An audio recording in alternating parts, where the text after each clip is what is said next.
Shalom, shalom. Aujourd'hui, j'aimerais parler de la peine de mort, la décision humaine de mettre un jour la peine de mort. Dans les évangiles, on ne voit pas Jésus dire la peine de mort est bonne, elle doit être appliquée ou elle est la volonté de Dieu pour les criminels. Au contraire, face à une situation où la condamnation à mort est au centre, il agit différemment. Une femme est amenée devant lui pour être condamnée à mort selon la loi. Jésus répond que celui qui est sans péché jette la première pierre. Puis il termine en disant « Je ne te condamne pas non plus, va et ne pêche plus ». Il ne valide pas la condamnation, il désamorce le processus de mise à mort. Il ouvre une porte de restauration. Jésus insiste sur « aimer vos ennemis ». Ne jugez pas afin de ne pas être jugé. Le pardon répété jusqu'à 77 fois, 7 fois. Tout cela va à l'opposé d'une logique de condamnation définitive. Mais Jésus ne parle pas comme un législateur d'État. C'est important de le comprendre. Jésus ne dirige pas un système politique. Il ne réforme pas les codes pénaux de Rome ou d'Israël. Il enseigne surtout le cœur au royaume de Dieu. Donc il ne fait pas un programme juridique moderne.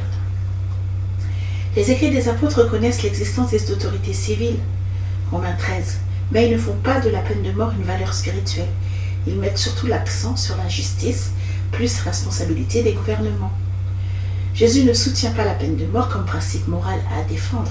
Il ne l'enseigne jamais comme volonté divine à appliquer. Il place la priorité sur la miséricorde, la repentance et la vie. Donc, dire Jésus serait pour la peine de mort ne correspond pas au message central de ce que nous apprenons, de ce que nous savons de lui. La justice de Dieu n'est pas d'abord une réaction immédiate. Dans la logique humaine, on pense souvent faute égale punition rapide. Mais chez Jésus, la justice de Dieu est plus profonde, plus lente, orientée vers la restauration. Dieu ne réagit pas seulement à l'acte, il regarde aussi le cœur, l'histoire et la possibilité de transformation. Jésus refuse la logique de vengeance personnelle. Il dit « aimez vos ennemis ». Ne rendez pas le mal pour le mal. Cela ne signifie pas l'injustice est acceptable, mais l'être humain n'est pas appelé à être le juge ultime qui applique la sanction finale. Dans les évangiles et tout le Nouveau Testament, on voit une idée forte. Dieu patiente. Dieu laisse un espace de repentance. Les paraboles de Jésus montrent souvent un temps donné pour changer, comme le figuier ou les serviteurs. La justice de Dieu passe par la transformation, pas seulement par la sanction. Chez Jésus, la vraie justice inclut la vérité. Le mal n'est pas nié. La repentance, la prise de conscience, la transformation intérieure. C'est pour cela qu'il dit à